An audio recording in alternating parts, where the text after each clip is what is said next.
Hi, my name is Sandra West. I'm the president of the Miami-Dade County Council of PTAs, PTSAs, and I am here today to help you file your 990N e-postcard. The 990N e-postcard is what is filed by PTAs who make less than $50,000 a year on average over the course of 3 years. This is a simple form to file, and all you need to know is your electronic identification number, or your EIN, and the address of your PTA, as well as your own name and address. It asks you 5 simple questions, and let's get started. So the first place I usually go when I'm getting ready to file for a local unit is I go to the tax exempt organization search. And the reason I do that is I want to make sure that their EIN is active and that the IRS note I've got the number correct. So in this particular case, I'm checking. This local unit has filed 2015, 16, 17, 18, and it's time now to file their 2019. They were revoked back in 2011, and they have been reinstated. So I take a look at the last posting, and in this particular case, the tax period July 1st to June 30th. The mailing address of the PTA unit, which happens to be the school mailing address, and then the last person to file for this local unit was actually myself. So I will need this information, so I always keep it handy when I am about to file for a local unit. The next place that I'm going to go is to the actual e-postcard login. This is the second website that you'll need to know, and it is rather long. I found it by going to the irs.gov website, and I typed in 990N filing and found my way to the website where you would file the e-postcard. The IRS does this now themselves.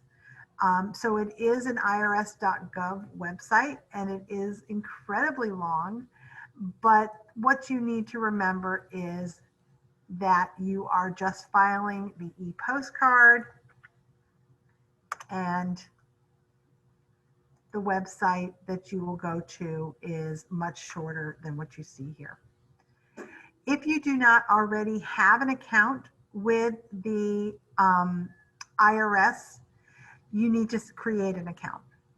This account is personal.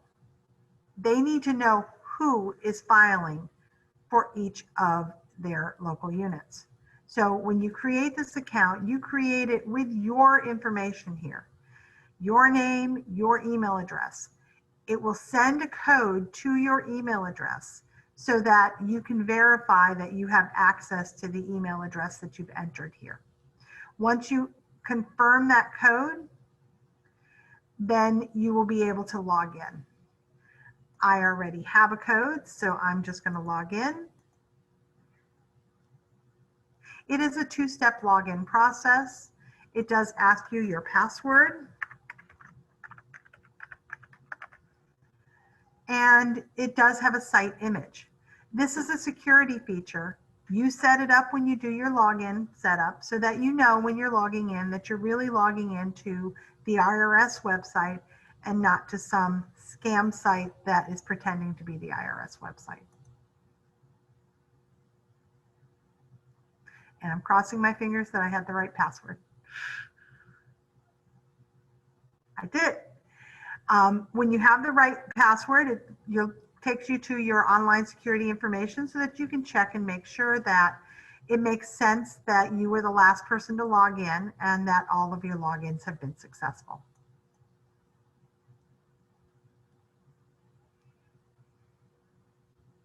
Okay, because I am a 990N filer for multiple units, I have a slightly different view here. You will see the EIN for the local unit that you've entered. So I would go to my Manage e-postcard profile, and I would enter that EIN. It is a two-part number. When you saw me paste it into the other thing, I pasted it as a single number, but they do consider it a two-part number, and I will need to paste that separately this time. Now I can add that EIN to my list of ones that I am able to use, and in fact, I can get rid of any ones that I have already filed for. And now the only one I have left is the one that I'm filing today. So today I am creating a new filing,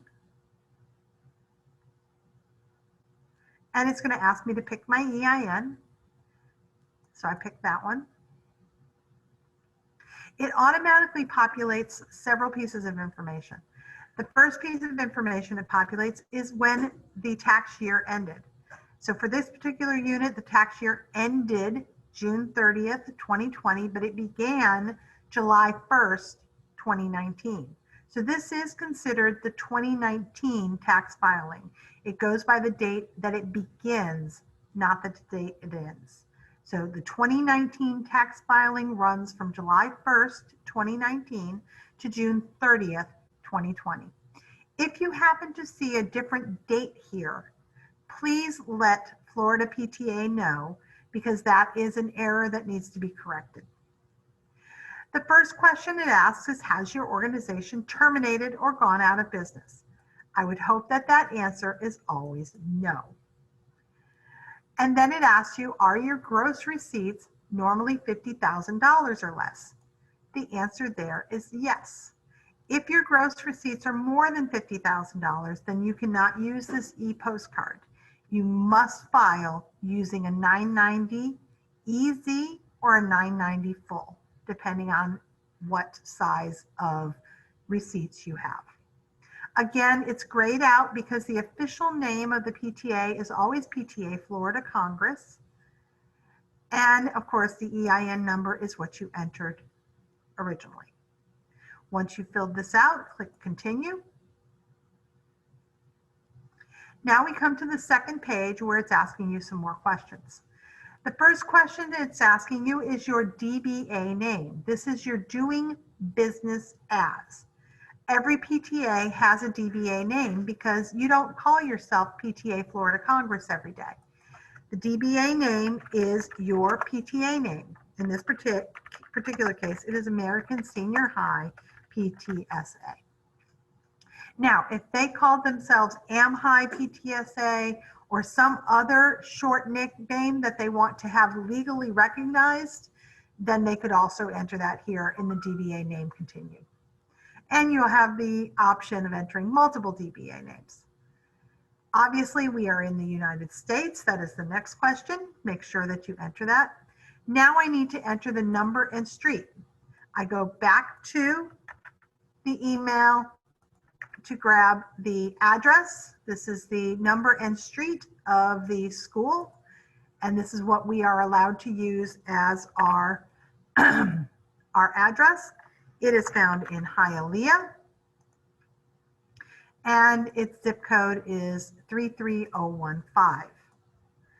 I have to be careful because it tends to autofill quite a bit, and you need to watch that it's not autofilling the wrong information. The principal officer here is you. This is the person who is actually filing. Person, I put in my name. Obviously, I live in the United States. In this particular case, I am entering the address of the county council because the county council is filing on behalf of this local unit. But you should enter your home address. This is an IRS document, and that information should be accurate. So I enter 33132, which is the zip code for the county council office. Once I have everything filled out, I double check everything, and then I can submit filing. It will warn me if there is anything filled out that it does not understand, and then it'll ask, confirmation will pop up asking if it's okay to file. And once I'm ready, I go ahead and click OK, and I have filed. We then get this confirmation pop up. The confirmation pop-up only says PTA Florida Congress, and it also does not tell you that the filing has been accepted yet. Florida PTA asks that we only send them the accepted copy. So what I need to do is I need to note my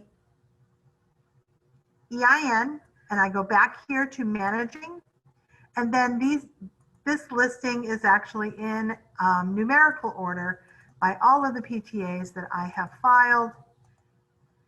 And once I figure out what page it's on, here we go. It's at the top of page 17, and it is telling you that I can get the updated status in 7 minutes. So I'm actually going to pause this recording and come back in 7 minutes. All right, and we're back from our break. Now I can go back to the IRS website. And when I refresh, I see here at the top of my page 17, the EIN that I just filed on November 12th. I can now get my updated status. When I click on that, if I have more than one EIN, it always takes me back to page 1. So I need to go all the way back to page 17. And now I can see that that has been accepted by the IRS. And when I click on it, the submission ID, now I have a file that actually shows accepted. And what Florida PTA asks that we do is that we take a screenshot of that.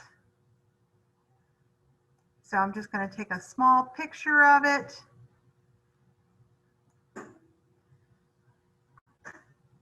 And let me share that small picture. And now what I'm going to do is I'm going to use my annotation tool here to write American Senior High PTSA, because when they get them, they all say the same thing, which means that they have no idea which PTA this belongs to without having to look up the EIN. So they ask that we put the actual name somewhere on the picture. Now I can save that, attach it to an email, and send it to Florida PTA 990 at floridapta.org, and it is ready to go. So save it. We're going to save this. Oh, I got to stop annotating. We're going to save this to our folder where I keep my 990s. Accepted American. Okay, and now I send that as an email to Florida PTA. And what I promised that I would do for you is I brought up a document that gives you the websites, and then email accepted 990N to 990 at floridapta.org. All right, I hope that you'll find this tutorial helpful. And if you have any questions at all, I am more than happy to answer them.